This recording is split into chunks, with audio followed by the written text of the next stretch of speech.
Tehran की skyline पर जब सूरज निकल रहा था, तब किसी को अंदाजा नहीं था कि ईरान के सबसे बड़े पावर सेंटर के अंदर मौत का काउंटडाउन शुरू हो चुका है। मोसाद और सीआईए के जॉइंट कमांड सेंटर में स्क्रीन ब्लिंक कर रही थीं और कोऑर्डिनेट्स लॉक हो चुके थे। टारगेट कोई आम मिलिट्री जनरल नहीं, बल्कि ईरान का सर्वोच्च नेता अली खामेनेई था, जो तेहरान के सबसे फोर्टिफाइड कंपाउंड के अंदर डीप अंडरग्राउंड बंकर में बैठा था। यह ऑपरेशन पिछले 2 साल की इनविजिबल इंटेलिजेंस वॉर का अंजाम था, जिसमें स्पाइसेस ने ईरान के पावर सर्कल के हर मूव को ट्रैक किया था। जब इजराइल के F-35 फाइटर जेट्स ने स्टेल्थ मोड में ईरान के एयर स्पेस में एंट्री ली, तो उनका मकसद सिर्फ एक स्ट्राइक करना नहीं था, बल्कि पूरे रेजीम का सिर कलम करना था, जिसे डिकैपिटेशन स्ट्राइक कहा जाता है। इस असैसिनेशन की प्लानिंग तब शुरू हुई जब मोसाद ने ईरान के कम्युनिकेशन नेटवर्क को पूरी तरह इन्फिल्ट्रेट कर लिया था। उन्होंने महीनों तक ये स्टडी किया कि पैनिक और वॉर लाइक सिचुएशन में ईरानी लीडरशिप कैसे रिएक्ट करती है और उनके सेफ हाउसेज का रोटेशन पैटर्न क्या होता है। 20 फरवरी 2026 की सुबह 9 बजे के आसपास तेहरान की ऊंची बिल्डिंग्स के बीच से 30 से ज्यादा बंकर बस्टर बॉम्ब्स एक साथ एक ही कोऑर्डिनेट पर ड्रॉप किए गए। ये बॉम्ब जमीन के अंदर ड्रिल करके फटने के लिए डिजाइन किए गए थे, ताकि 60 फीट अंडरग्राउंड बने बंकरों को भी मिट्टी में मिला दिया जाए। इस एक स्ट्राइक ने न सिर्फ खामेनेई को, बल्कि उनके साथ मीटिंग में मौजूद IRGC के टॉप जनरल्स और डिफेंस ब्रेन को एक ही झटके में खत्म कर दिया। लेकिन इस अंजाम तक पहुंचने के लिए इजराइल ने एक systematic top down destruction approach अपनाई थी। उन्होंने सबसे पहले ईरान के प्रॉक्सीज यानी एक्सिस ऑफ रेजिस्टेंस को कमजोर किया। हमास के चीफ इस्माइल हनियह को ईरान के अंदर ही एक सिक्योर गेस्ट हाउस में रिमोट कंट्रोल्ड बॉम्ब से मारा गया। उसके बाद हिजबुल्लाह के चीफ हसन नसरल्लाह को लेबनान में एक मैसिव अंडरग्राउंड स्ट्राइक में न्यूट्रलाइज किया गया। जब प्रॉक्सीज का नेटवर्क पैरालाइज हो गया, तब इजराइल ने ऑपरेशन राइजिंग लायन लॉन्च किया। मोसाद के एजेंट्स महीनों पहले से ईरान में घुल मिल गए थे और उन्होंने वहां कॉम्पैक्ट ड्रोन और मिसाइल्स स्मगल किए थे, जिन्होंने स्ट्राइक से ठीक पहले ईरान के एयर डिफेंस सिस्टम को कंप्लीटली कोलैप्स कर दिया।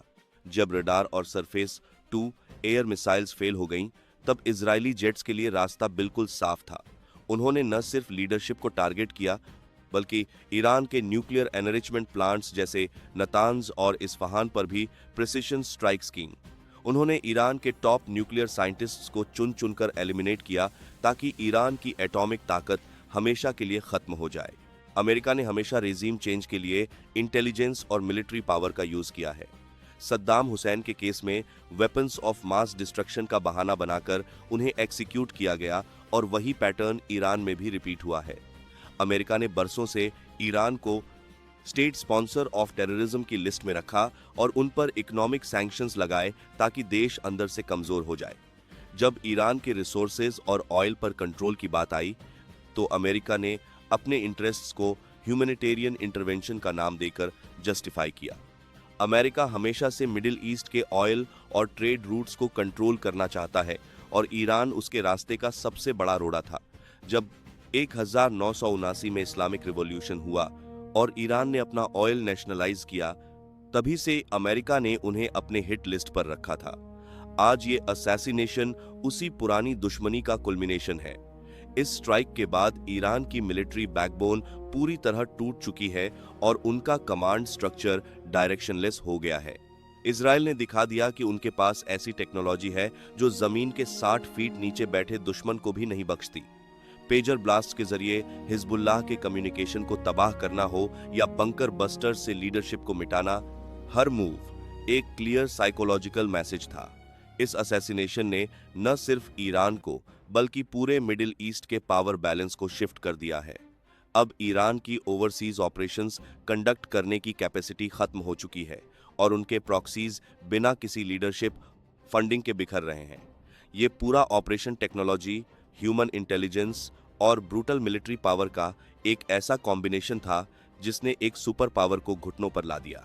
इस पूरे सिनारियो में टेक्नोलॉजी का रोल सबसे बड़ा रहा है। आई ड्रिवन ड्रोन, सैटेलाइट इंटरसेप्ट्स और साइबर वॉरफेयर ने ईरान के डिफेंस को कागज की तरह फाड़ दिया।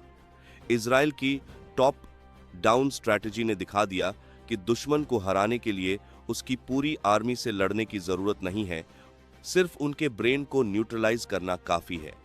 ईरान के न्यूक्लियर साइंटिस्ट का मारा जाना और उनके मिलिट्री कमांडर्स का एक साथ खत्म होना ये दर्शाता है कि इजराइल पिछले कई सालों से ईरान के घर के अंदर बैठा था और सही वक्त का इंतजार कर रहा था। इजराइल ने न सिर्फ खामेनेई को मारा, बल्कि उस ऑक्टोपस के हर एक हाथ को काट दिया जो इजराइल की सिक्योरिटी के लिए खतरा था।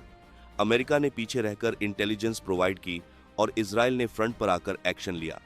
इस तरह ये शैडो वॉर अब एक ओपन कॉन्फ्लिक्ट में बदल गई चुकी है।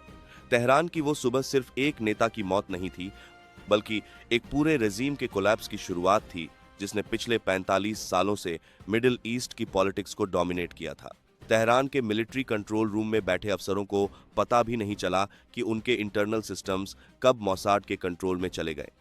ये स्ट्राइक सिर्फ एक निशाने पर नहीं थी, बल्कि ये एक कोऑर्डिनेशन का मास्टरपीस था, जिसमें साइबर अटैक ने पहले रडार को अंधा किया और फिर मिसाइल्स ने फिजिकल टारगेट्स को तबाह किया। इजराइल ने ड्रोन का एक ऐसा स्वॉर्म डिप्लॉय किया था जो छोटे कॉम्पैक्ट साइज के होने के बावजूद बड़े एक्सप्लोजन्स करने में सक्षम थे। इन ड्रोन ने ईरान के लॉन्चिंग पैड्स और कम्युनिकेशन टावर्स को स्ट्राइक से महज कुछ मिनट पहले ही तबाह कर दिया था। इससे ईरान का कमांड एंड कंट्रोल सिस्टम पूरी तरह अंधेरे में चला गया और उनके टॉप लीडर्स को सेफ हाउस बदलने का वक्त तक नहीं मिला। इजराइल की इंटेलिजेंस ने ईरान के अंदर बैठे अपने एसेट्स का इस्तेमाल करके हर एक बंकर की ब्लूप्रिंट पहले ही निकाल ली थी। उन्हें पता था कि किस पॉइंट पर बॉम्ब ड्रॉप करने से स्ट्रक्चरल फेलियर सबसे ज्यादा होगा। नेटवर्क को ब्लॉक करने के लिए इजराइल ने सीस्मिक सेंसर्स का इस्तेमाल किया, जो जमीन के अंदर होने वाली हल्की हलचल को भी ट्रेस कर रहे थे। इसके साथ ही अमेरिका ने सैटेलाइट मॉनिटरिंग के जरिए रियल टाइम डेटा प्रोवाइड किया।